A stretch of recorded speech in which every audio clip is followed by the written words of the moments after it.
Hello again. Welcome to the third from the Forge Hobbypocalypse video. And today we're going to be putting together a squad of battle sisters, Adepta Sororitas.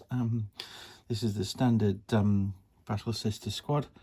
And we're going to be kitting these out with a heavy flamer, a flamer, and the sister superior is going to have a power sword and a combi flamer.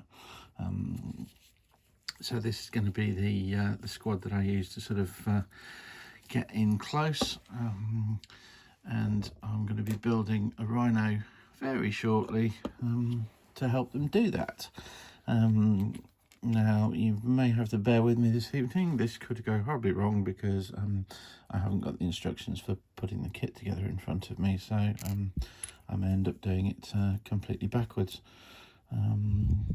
Would that be a surprise? Probably not. Now the other thing to bear in mind when I'm building this kit is these are going to be wearing yellow armour. Initially I'm also thinking possibly green robes, but I might sort of back off that and do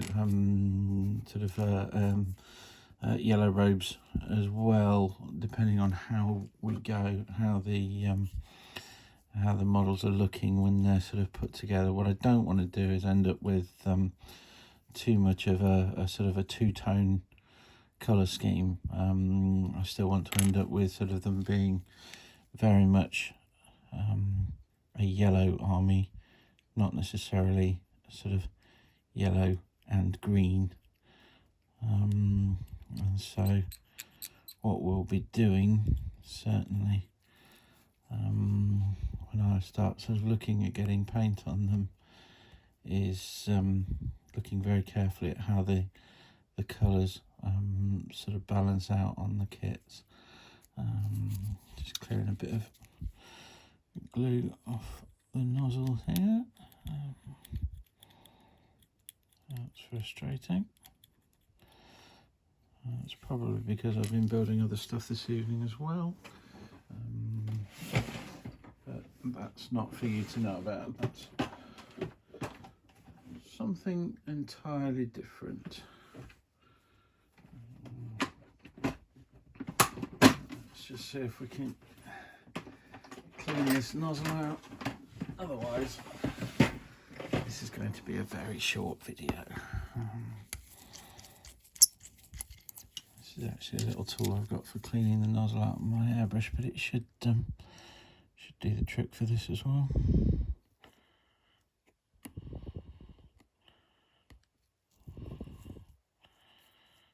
I'll just clear out any congealed glue from the tip there. Definitely don't want congealed glue on your tip. That is a bad thing. Right, that's that out of the way. Let's hope this is working properly again now. So as I say, this is the I'm going to start with the Sister Superior. This is Sister Superior Amelie Athelane. I may have mentioned in previous videos, or in a previous video, that I'm sort of building up the narrative with this army at the same time as it's getting sort of built and painted. And part of the narrative that I do with all of my armies is to make sure that all the models I use in games at least have a name. Some people like to name the models once they've done something worthy of gaining a name. I tend to go the other way around and say, well, if they haven't got a name, why are they going to do anything good for you? So I name them all from the outset. And yes, I'm the guy with the spreadsheet that's got all the squad names marked out and all the character names marked out as well. And yes, that includes all the basic line infantry. The one thing that I don't remember is what the other 9 members of this squad are called. I was writing some narrative the other evening, which is why I remember the superior's name. But I've gone with very sort of traditional human names, current sort of, well, I say current, some of them are quite sort of old-fashioned, but I haven't tried to go sort of too sci-fi with them. I've got a bit, if anything, I'm sort of leaning towards the medieval.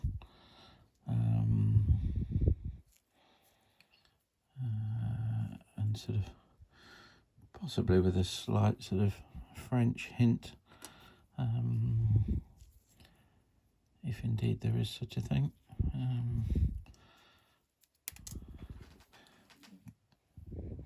Oh, that's not good, that's disappeared. The reason for that being that sort of the, I don't know, the, well, certainly the fleur de lis, of course, is a French symbol, meaning flower of life. And sort of that sort of slightly medieval, nun-esque sort of imagery has certainly always reminded me, at least, of sort of Joan of Arc, that sort of thing, that kind of imagery with the Sisters of Battle. I have to say, these models are amazing. They're absolutely stunning.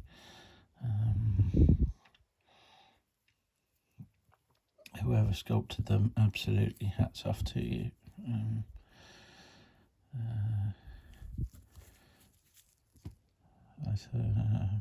I'm mostly a Space Marine player, although I have got sort of an AdMech army that is underway, and also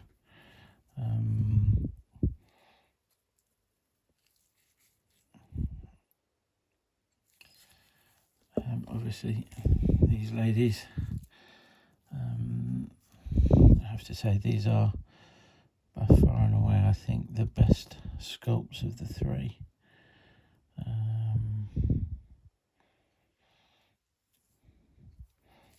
Very delicate, very lovely.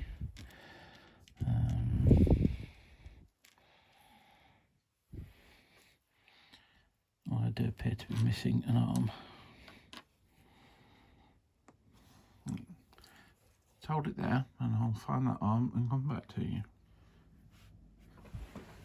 Well, that wasn't embarrassing at all, was it? 28 years doing this and I can still misread the instructions. Right, so glue in there.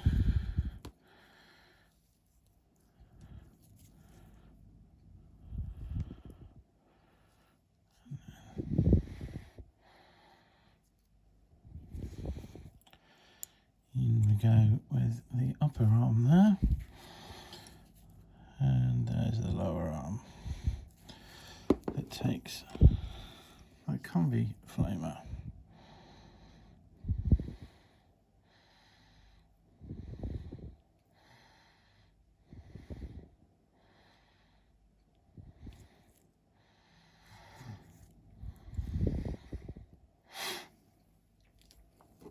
No particular reason why I did it that way around, or why I didn't build the combi flamer first, which probably would have made more sense.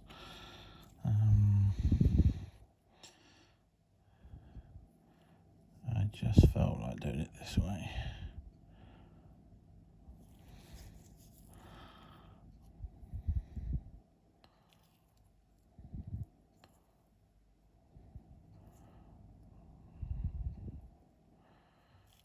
And indeed, that's why the instructions are useful things to have, because that way you can make sure you do it properly, instead of having to undo it halfway through and then start again.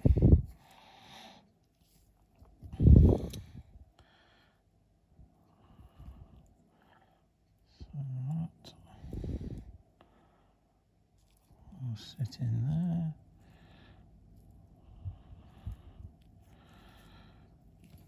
And yes, I'm comfortable that I can paint it, so I'll glue it.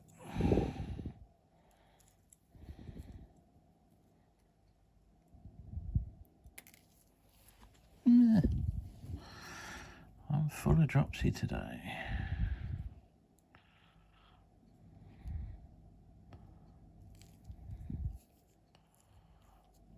Okay. That works for me. So now we'll put her head on.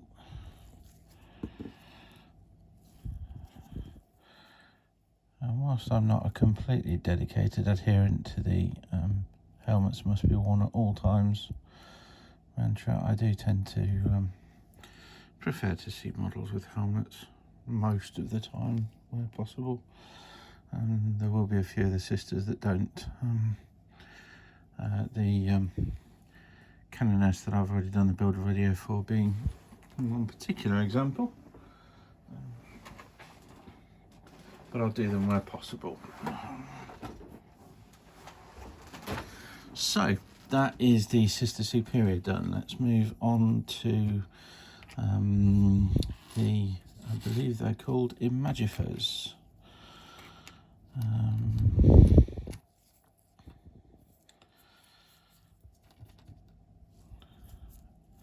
I think what I will do is actually try and get hold of the instructions.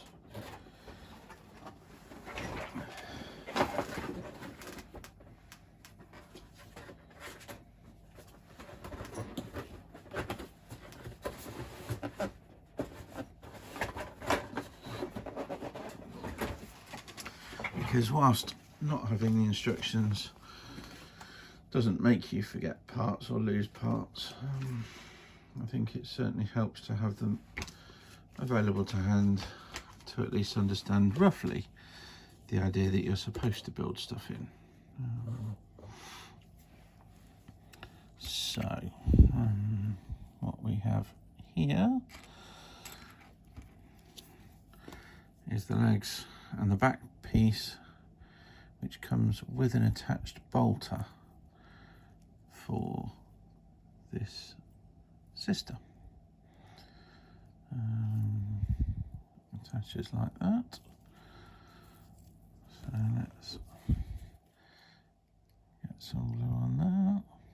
It is quite late, so I'm going to be sort of proceeding at a reasonable pace in terms of constructing these, which is probably not ideal.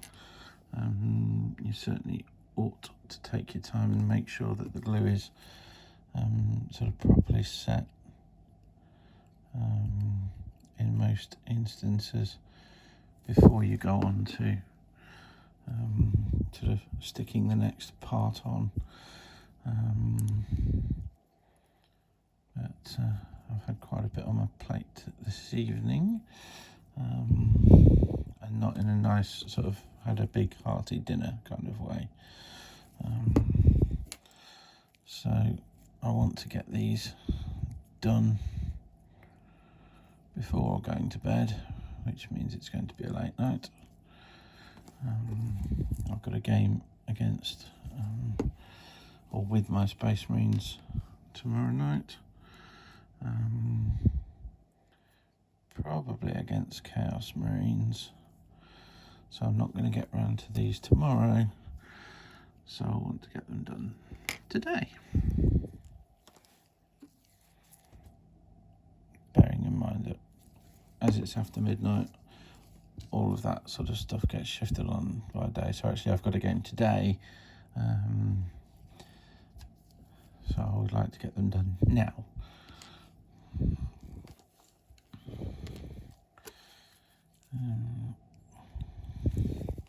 I do like the way they've Games Workshop have started sculpting partially open helmets as well.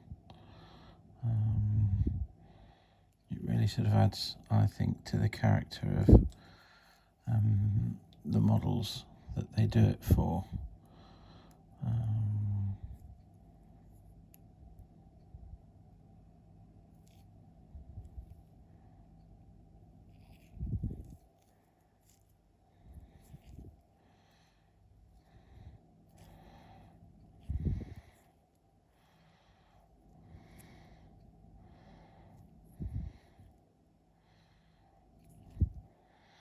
It's a slight shame she can't completely turn her head round to look in the direction of the bolter, of the bolt pistol. Sorry. Realistically, just looking at the instructions though, they do actually recommend you use a bare head for this model, and that's probably the reason why. Because if you can look in the bottom there, the front part of the helmet just stops her being able to look quite as far around as she needs to, in order to be able to be looking sort of directly down the bolter. But never mind. I think it does add a certain sense of movement to the model, as if sort of she's drawn the pistol and is now sort of turning her head to aim afterwards. 2 down. Right, so next we're on to the heavy flamer.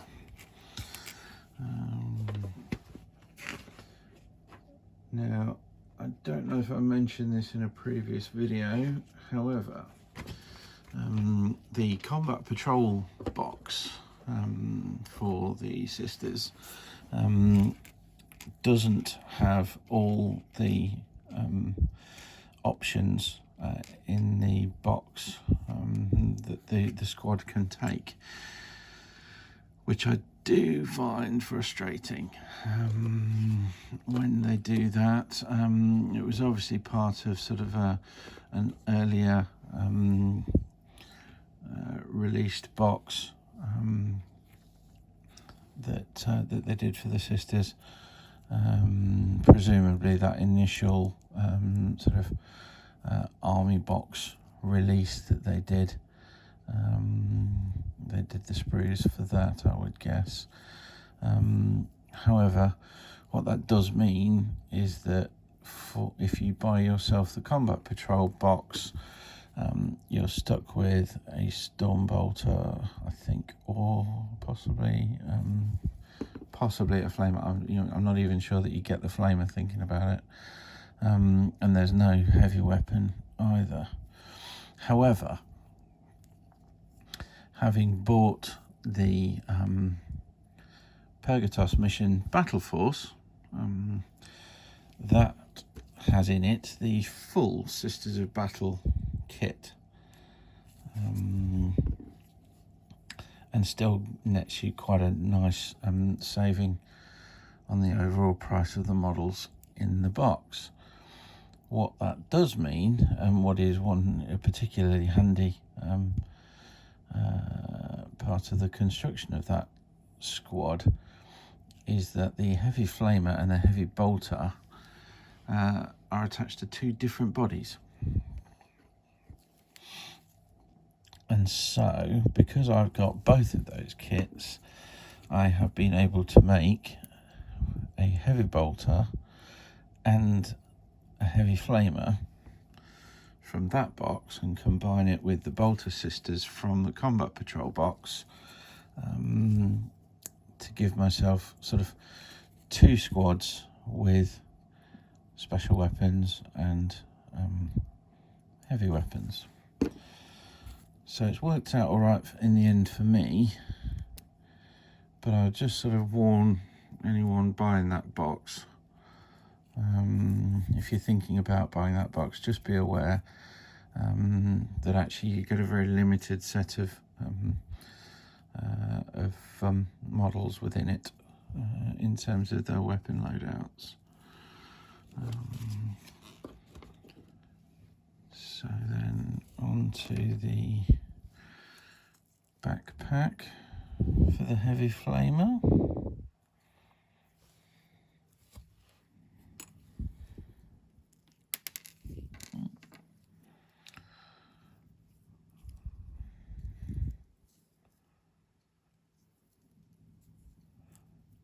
So this is a slightly different backpack to most of the rest of the kit.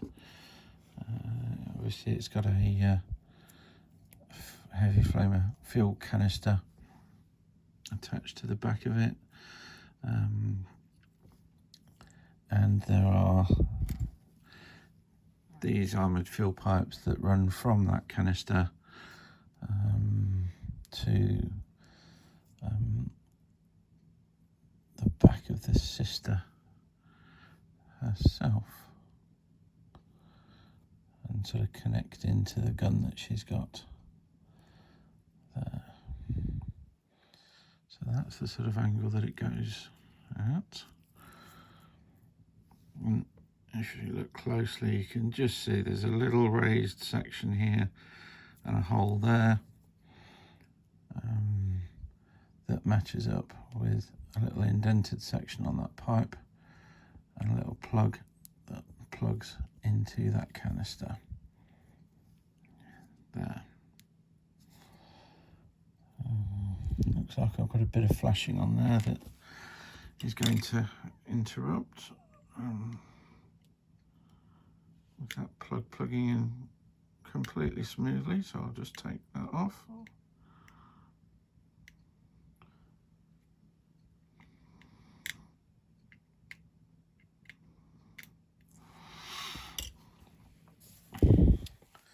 And then we'll get some glue on here.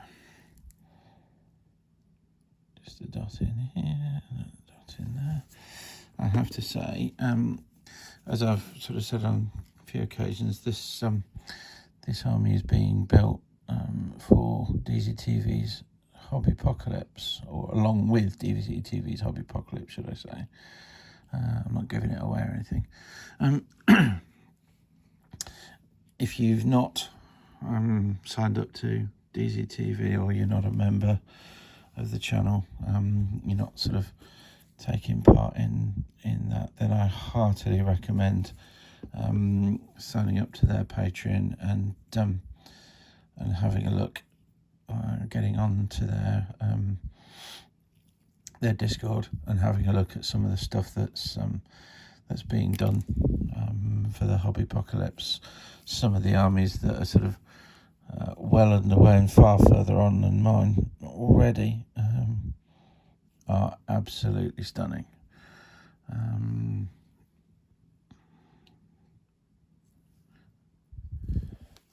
I would try and name names, but I've got a terrible memory, especially when I'm concentrating on other things.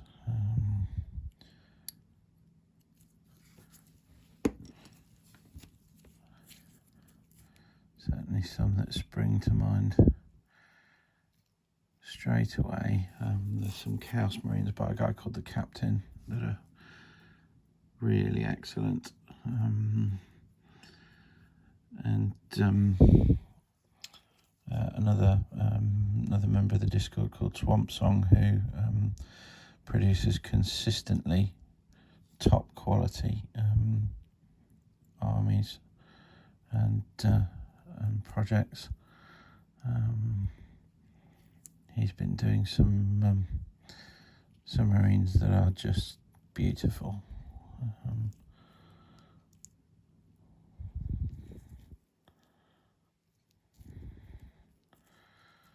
I don't mind blowing my own trumpet a little bit about my Marines. I do think I've done a pretty decent job on them, all things considered.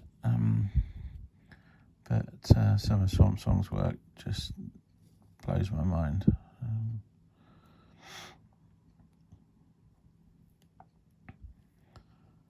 And that's without even seeing the armies that the DZTV regulars are doing. Stylus, Sultan, Monkey and Rapscallion produced some really good stuff for the first Hobbypocalypse that they ran, that was sort of, dare I say it, far less sort of organised or structured than this one is shaping up to be. However,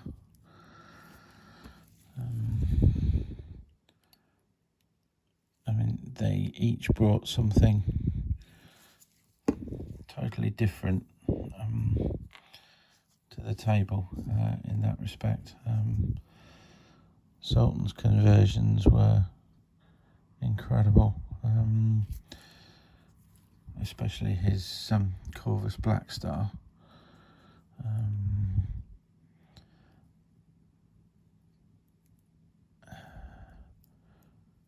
Perhaps Scallion managed to paint his way through an absolute metric ton of nids.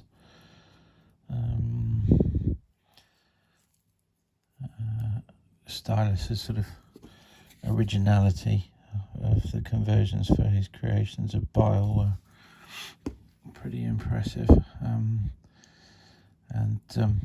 Monkey's sort of dedication to the cause just for getting an orc army done, sort of on time and on budget, as it were. Just brilliant.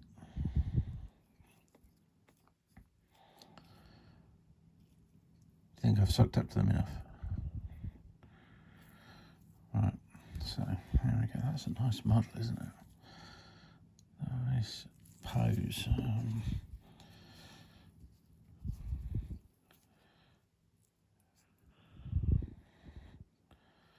I have a sort of looking over in that direction as well. These aren't mould lines, by the way, running down the side of the legs. Their power armour is jointed sort of slightly differently to that of the Space Marines, and so it does look different. In particular, that sort of side leg armour is quite distinctively sort of different to that of the usual sort of or if you like, the sculpts that perhaps a lot of us are more used to with the Space Marines.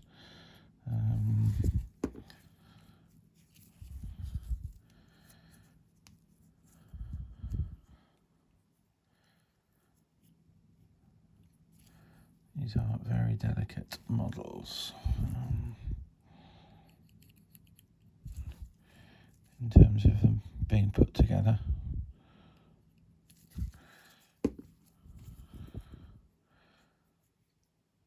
They seem relatively robust in terms of solidity so far, once they are together.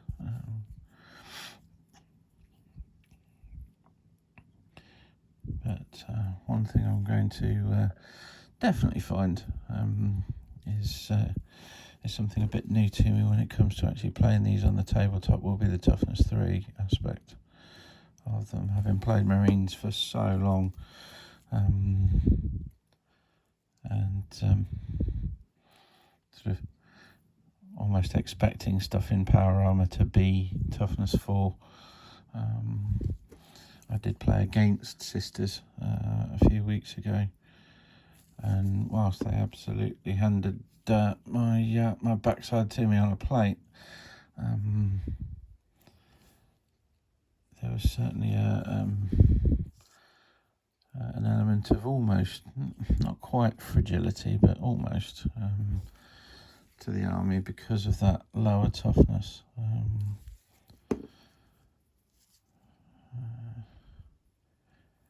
You're still sort of taking quite a lot of models off the table when you sort of think that you're paying a premium price for the 3-up armour save.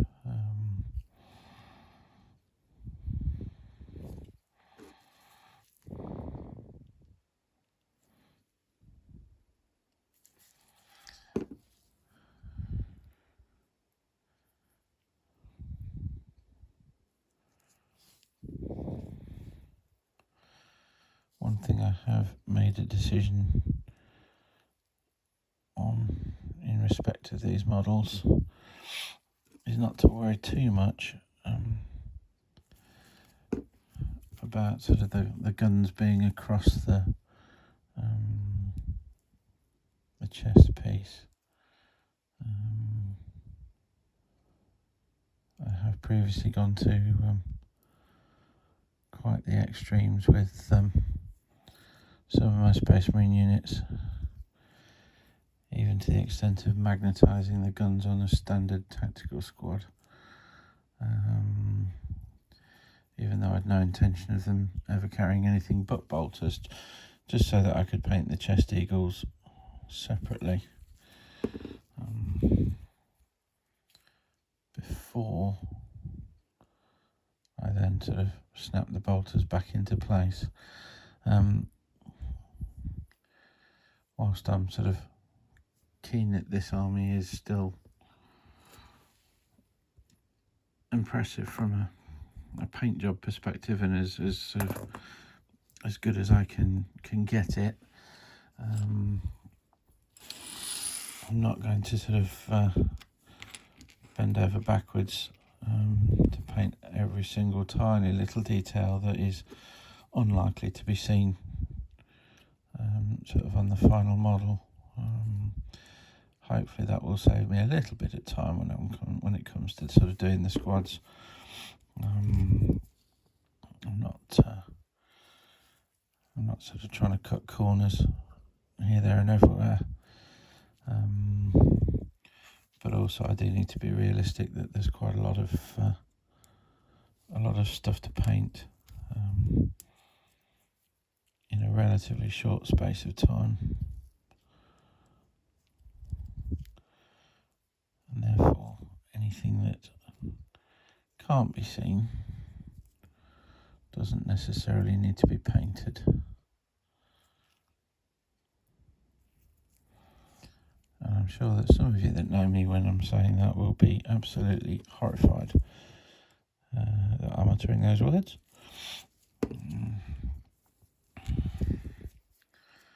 But actually I think it's justified in this instance.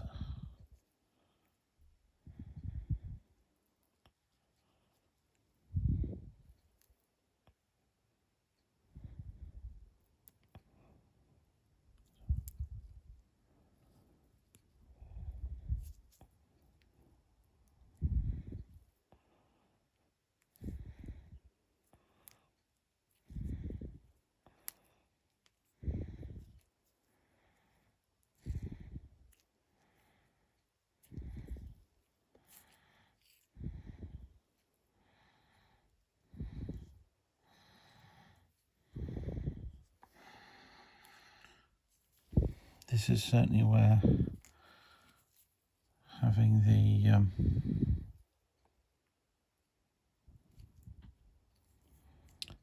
instructions to hand is useful,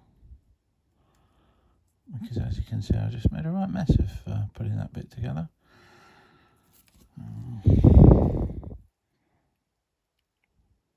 Just because I wasn't paying attention. Right, okay, so well, I did say I was in a hurry, didn't I?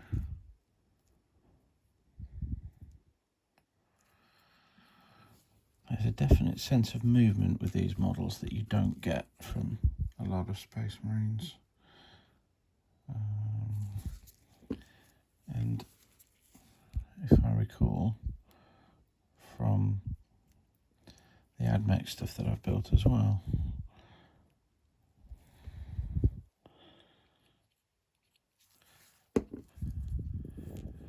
however,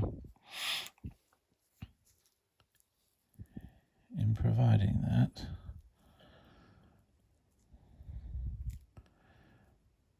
there is some tricksiness to the build that those kits don't have.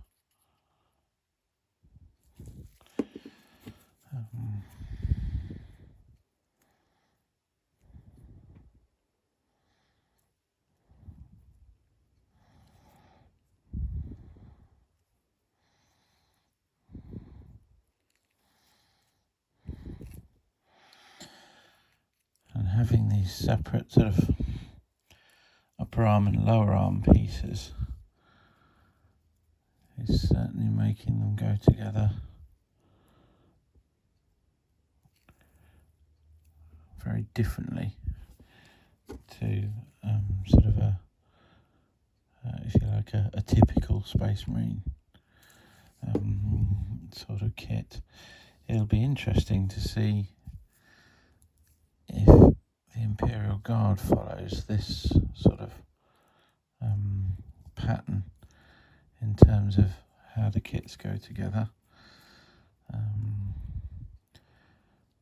because I would not envy anyone building that many guardsmen if there are that many components to each individual infantryman. But as I say, there's some impressive sense of movement with these that you generally don't get on other kits. Right, now what we have also got here is a bit of a mishmash of kits. So as I said, I bought the Combat Patrol and the Purgatos mission battle box, and because the Combat Patrol has the sort of the initial kit in it, they are, for want of a better phrase, they're sort of the easy to build static pose type kits that we've seen elsewhere before.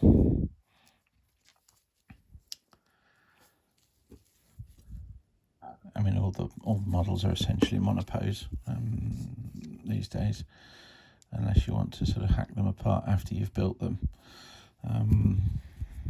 However,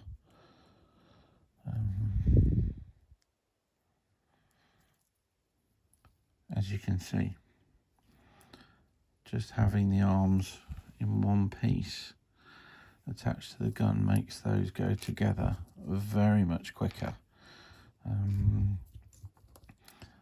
than sort of the full kit model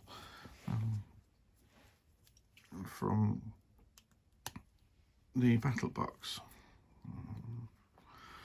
or the battle force, should I say.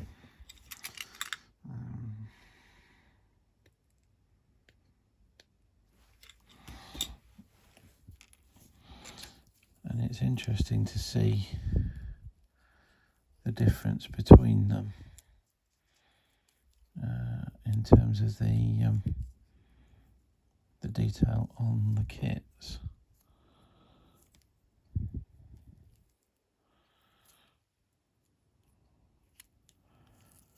Or in some cases, just figuring out which direction the legs are going when the skirts are flapping in a different direction.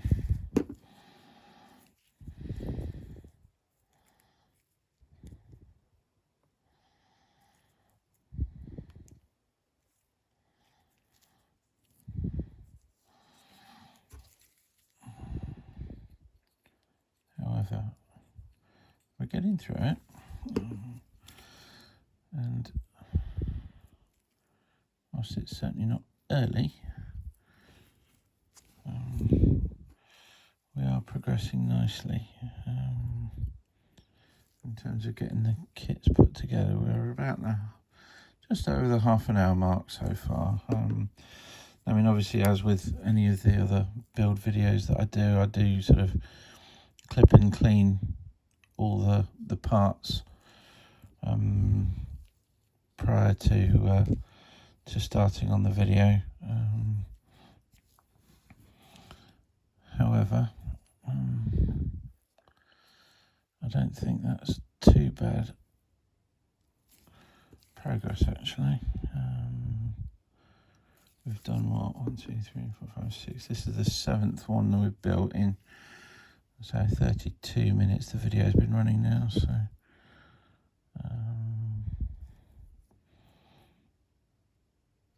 just over, or just under 5 minutes a a model. And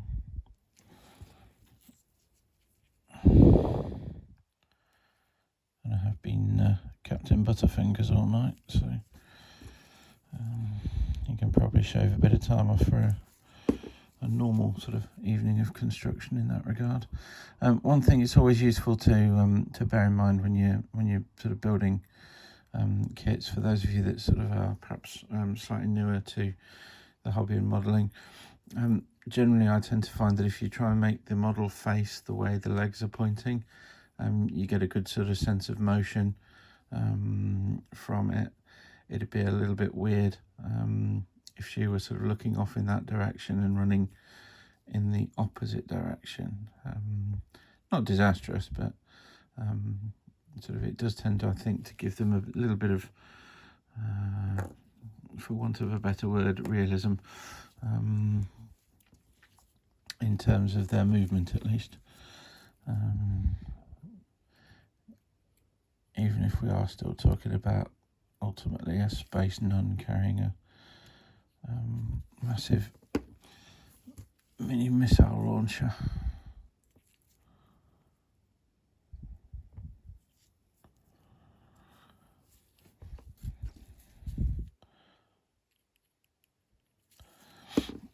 And the other sort of nice thing about that little trick is sort of lining the heads up means that actually if you want to, you can put the head in before the gun, because you know which way the head is going to be pointing, even if the gun's sticking off in a different direction. Obviously when you've got a model with a slightly more static pose, then it can certainly benefit you to have the head pointing in the same direction as the gun is being aimed. Again, so you don't want a model where the whole sort of direction, if you like, of the body is that sort of she's aiming down the barrel of the gun and then actually she's looking in totally the opposite direction.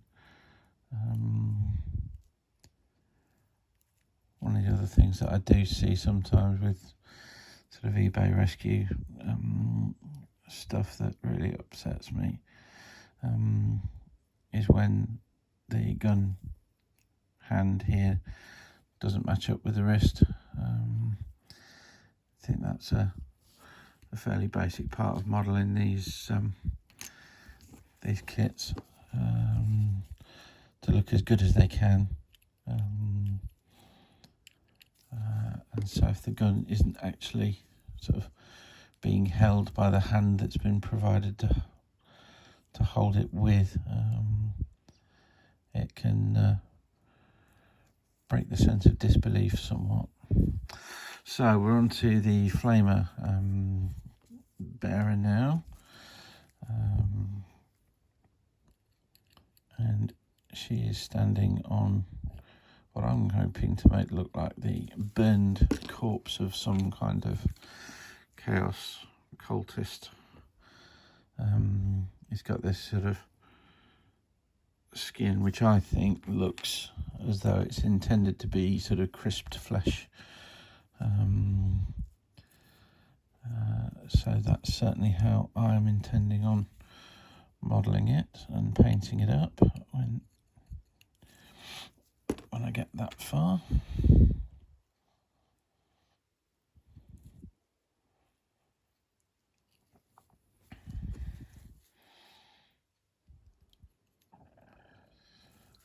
Regardless of sort of the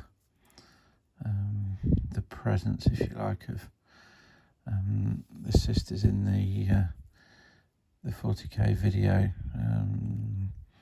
so that Indomitus video that launched this edition, I really do think that they are absolutely one of the sort of the quintessential images that represents 40k.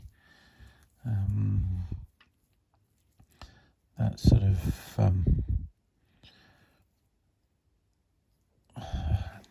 not even necessarily the sort of the grim dark aesthetic, but just that sort of everything is focused towards sort of military survival.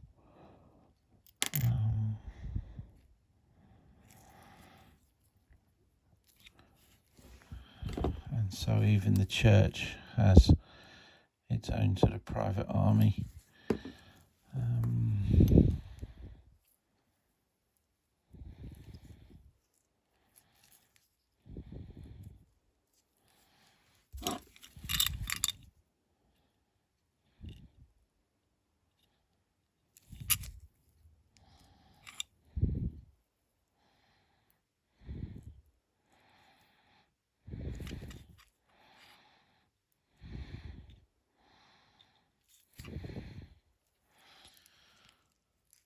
Okay.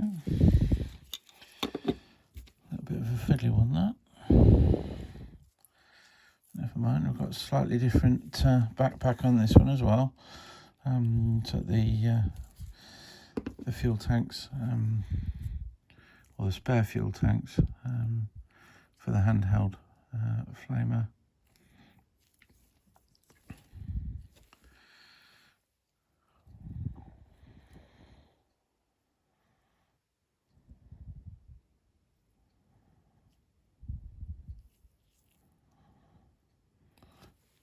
So,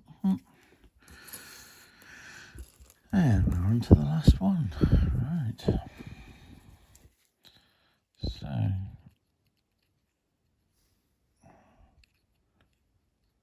seem to be managing to keep the model more in the middle of the video this time around. So hopefully that's an improvement for you all.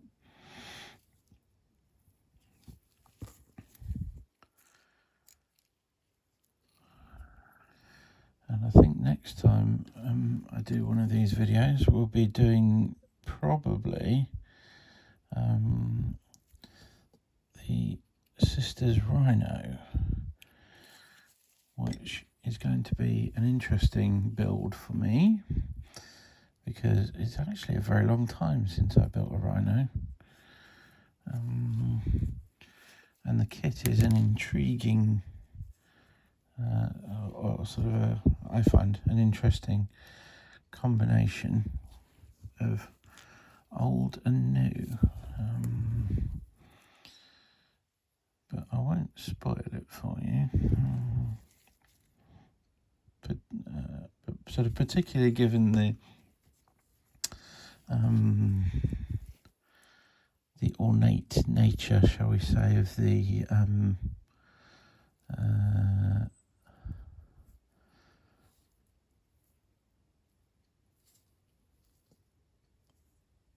Immolator and the Exorcist. The Rhino that they've come up with, I just think was very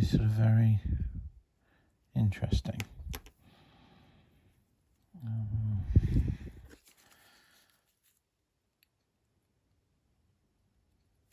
And now, of course, we're going to stumble at the final hurdle, and what I thought was going to be sort of a finish to the video is now taking longer than I thought it was going to. It's very professional of me, I thought. I've managed to sort of dissemble and hide it very well, haven't I think. There we go. There we are, last one. Nice little bonacom there. So, there we have 10 sisters. And just as a little bonus, we've got an Incensed Cherub.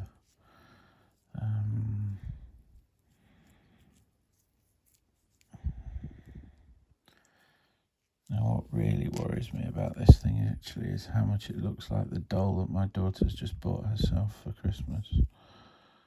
Or with her Christmas money, should I say.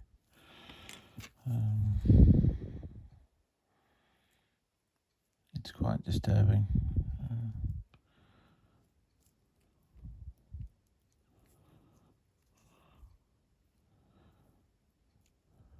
However, she seems to like it.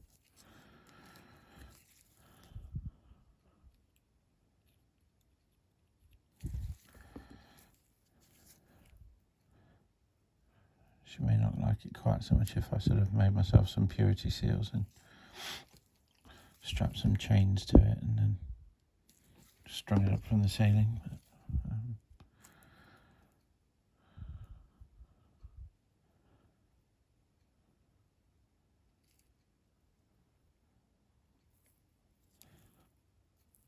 what's she going to do to stop me? She's 8. There we go. I should point out that the doll she's bought doesn't have a skull for a face.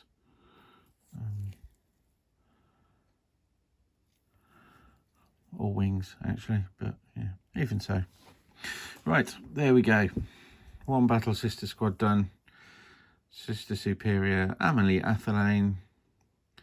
And next time, well, I'll look forward to getting some paint on these, and we'll see what we're going to do about these robes. I am sort of leaning more towards doing 2 slightly different yellows, one for the robes, one for the armour, and then just leaving this sort of corset piece here in green, or possibly even brown leather. We'll see. Big question is, what dice am I going to use for them? Anyway, that's a question for another day. Right, I will see you in the next video. Thank you very much for watching.